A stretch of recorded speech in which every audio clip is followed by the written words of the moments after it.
오늘 말씀 제목은 바단 아람에 도착한 야곱이라는 말씀 제목 가지고 함께 은혜를 나눠보도록 하겠습니다. 야곱이 길을 떠나 동방 사람의 땅에 도착했습니다. 부엘사바에서 동방 이 하란까지는 거의 800km가 되기 때문에 야곱이 하란에 도착하기까지 거의 30일 정도가 걸렸을 것입니다. 야곱이 본즉 우물이 있었습니다. 우물이 있었다는 것은 가까운 곳에 동네가 있었다는 것을 말합니다. 우물은 개인적으로 소유한 경우도 있었고 또 많은 경우에는 마을 사람들의 공동의 자산이었습니다. 마을 사람들의 생명줄이었기 때문에 이 우물을 공동으로 사람들이 관리했습니다. 우물이 중요한 이유는 우물이 있어야 그 땅에서 사람이 살 수 있기 때문입니다. 우물이 있어야 땅도 땅 구실을 할 수 있었습니다. 가축도 우물이 있어야 살 수 있고 사람도 우물이 있어야 살 수 있습니다. 사람이나 가축이나 매일 우물이 필요했기 때문에 우물은 사람들이 물을 구하러 오는 장소이고 항상 사람들이 오고 가는 장소였습니다. 그렇기 때문에 그 지역에 대한 소식을 알 수 있으려면 우물가를 찾아가면 되었습니다. 주변 지역에 있는 사람들이 우물가로 모여들었기 때문입니다. 야곱이 우물가를 찾아간 이유도 물을 얻기 위한 이유도 있었지만 정보를 얻기 위해서입니다. 자신이 지금 어디쯤 왔는지, 혹시 삼촌 라반에 대해서 아는 사람이 있는지 정보를 얻기 위해서 우물가에 갔을 것입니다. 야곱이 우물가에 도착했을 때 우물 아기가 돌로 덮여 있었습니다. 우물을 돌로 덮어 놓은 이유는 우물에 먼지나 모래 같은 이물질이 들어가 오염되는 것을 막기 위해서입니다. 또 뚜껑을 덮어 놓으면 물이 금방 증발하는 것도 막을 수 있었습니다. 뚜껑은 길을 잘 모르는 여행자나 혹은 동물이 그 우물에 빠지는 것도 예방할 수 있었습니다. 물이 그 당시에 가장 소중한 것 중에 하나였는데 뚜껑을 덮어놓은 것은 물을 도난당하는 것 방지할 수 있었습니다. 성경에서 자연적으로 얻는 물은 주로 하나님의 은혜를 상징합니다. 하늘에서 내리는 비, 이슬, 하나님의 은혜를 상징합니다. 하늘문을 닫고 땅에 비를 내리지 않겠다는 것은 하나님의 은혜를 닫으시겠다는 말입니다. 땅에서 자연적으로 솟는 샘도 하나님의 은혜를 상징합니다. 하갈이 사라의 학대를 피해 도망갔을 때 하나님께서 광야에서 샘물을 발견하게 하심으로 하갈을 살려 주셨습니다. 삼손이 네이에서 나귀 특별을 가지고 블레셋 사람을 칠 때 목이 말라 죽게 되었습니다. 이때 하나님께서 우묵한 것을 터뜨려서 샘물이 나게 하심으로 삼손을 살렸습니다. 그 샘 이름이 에낙고레입니다. 이처럼 자연스럽게 나오는 샘도 하나님의 은혜를 상징합니다.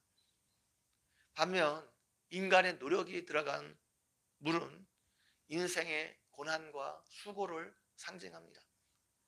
우물은 샘처럼 자연스럽게 나오는 물이 아니라 사람의 노력이 들어간 그 물질입니다. 그래서 우물은 인간의 수고, 고난을 상징합니다. 야곱이 우물가에 도착했을 때 자신의 힘으로 아버지의 축복을 받으려 했다가 형 에서를 피해 도망갈 때입니다.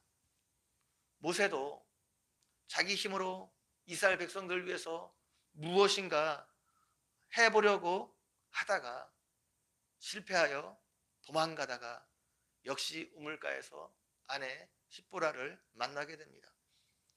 예수님도 인생을 실패하고 고단한 삶을 살아가던 한 여인을 우물가에서 만났습니다.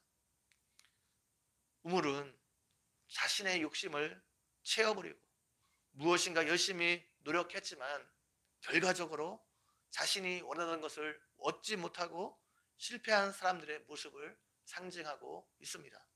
또는 자신이 세상에서 열심히 노력하고 수고하여 무엇인가 얻었지만 그것으로부터 삶의 진정한 의미와 행복을 발견하지 못하고 계속해서 목마름 가운데 있는 사람들의 모습을 상징하고 있습니다. 야곱은 원래 내성적인 사람이었습니다. 그런데 야곱이 오늘 우물가에서 보인 행동은 상당히 적극적인 모습이었습니다. 사람에게 먼저 다가가서 어디서 왔느냐 물어봅니다. 그리고 그들에게 나홀의 손자 라반을 아느냐 물어봅니다. 그리고 라반의 딸 라헬이 양떼를 몰고 왔을 때도 적극적으로 양떼에게 물을 먹이는 모습을 볼 수 있습니다. 야곱이 이렇게 적극적으로 행동할 수 있었던 이유가 무엇입니까? 그가 베델에서 하나님을 만났기 때문입니다. 그리고 하나님의 약속의 말씀을 받았기 때문입니다. 하나님이 자신과 함께 하심을 알았기 때문입니다. 그래서 야곱은 모든 일에 적극적으로 행하는 사람이 될 수 있었습니다. 야곱이 우물가에 도착했을 때 그곳에서 라반을 아는 사람들을 만나게 됩니다. 그뿐만 아니라 그곳에서 야곱이 결혼하게 될 라헬을 만나게 됩니다. 이것은 모르는 사람들이 보게 되면 마치 우연처럼 보입니다. 야곱이 길을 가다가 우연히 우물을 발견했고 그곳에 간 것입니다. 그런데 기막힌 타이밍에 거기서 라헬을 만나게 됩니다. 우연처럼 보이지만 우연이 아닙니다. 하나님의 인도하심이 있었습니다. 아브라함의 종이 이삭의 아내 리브가를 찾으러 갔을 때도 똑같은 일이 벌어졌습니다. 하나님께서 정확한 타이밍에 리브가를 만나게 하셨습니다. 야곱도 정확한 타이밍에 라헬을 만났습니다. 야곱은 분명히 삼촌 라반의 집에 무사히 도착할 수 있게 해달라고 계속해서 베델에서 자기가 만난 하나님께 기도하며 왔을 것입니다. 하나님께서 그 기도를 들어주셨고 우연인 것처럼 보이지만 정확한 타이밍에 야곱의 발걸음을 우물가로 인도하셨습니다.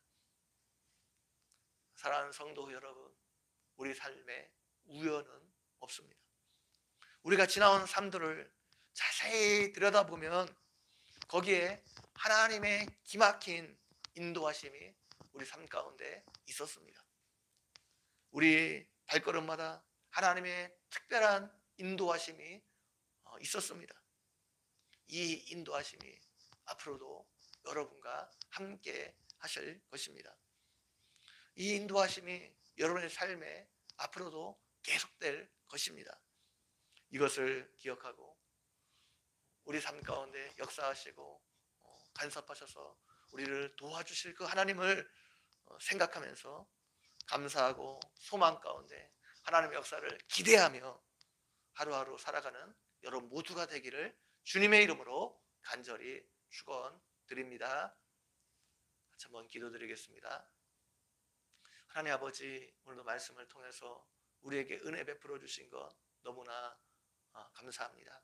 하나님, 오늘도 야곱을 하나님께서 인도하셨던 것처럼 하나님께서 기막힌 타이밍에 나이를 만나게 해주시고 그의 발걸음을 정확하게 인도해 주셨던 것처럼 우리의 삶도 하나님께서 역사해 주시고 간섭해 주셔서 하나님의 뜻대로 하나님 기뻐하시는 대로 하나님 인도함을 받는 은혜가 있어줄 수 있도록 함께해 주시기를 원합니다.